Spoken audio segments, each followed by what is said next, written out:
دوستو، ان سوالات کے جواب نیچے دائروں میں لکھے ہیں۔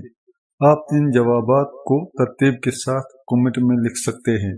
دیکھتے ہیں کون کتنی معلومات رکھتا ہے۔ سوال نمبر 1، ہمارے پیارے نبی حضرت محمد صلی اللہ علیہ وسلم نے کس شہر کی طرف ہجرت کی؟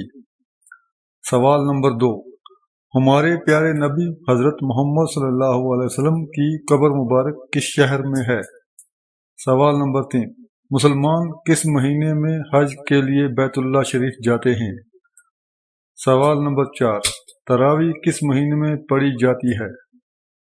سوال نمبر 5، نماز عید سال میں کتنی مرتبہ پڑھی جاتی ہے؟ جوابات: ذی الحج، رمضان، مدینہ، 2 مرتبہ مدینہ شریف۔ دوستو، ان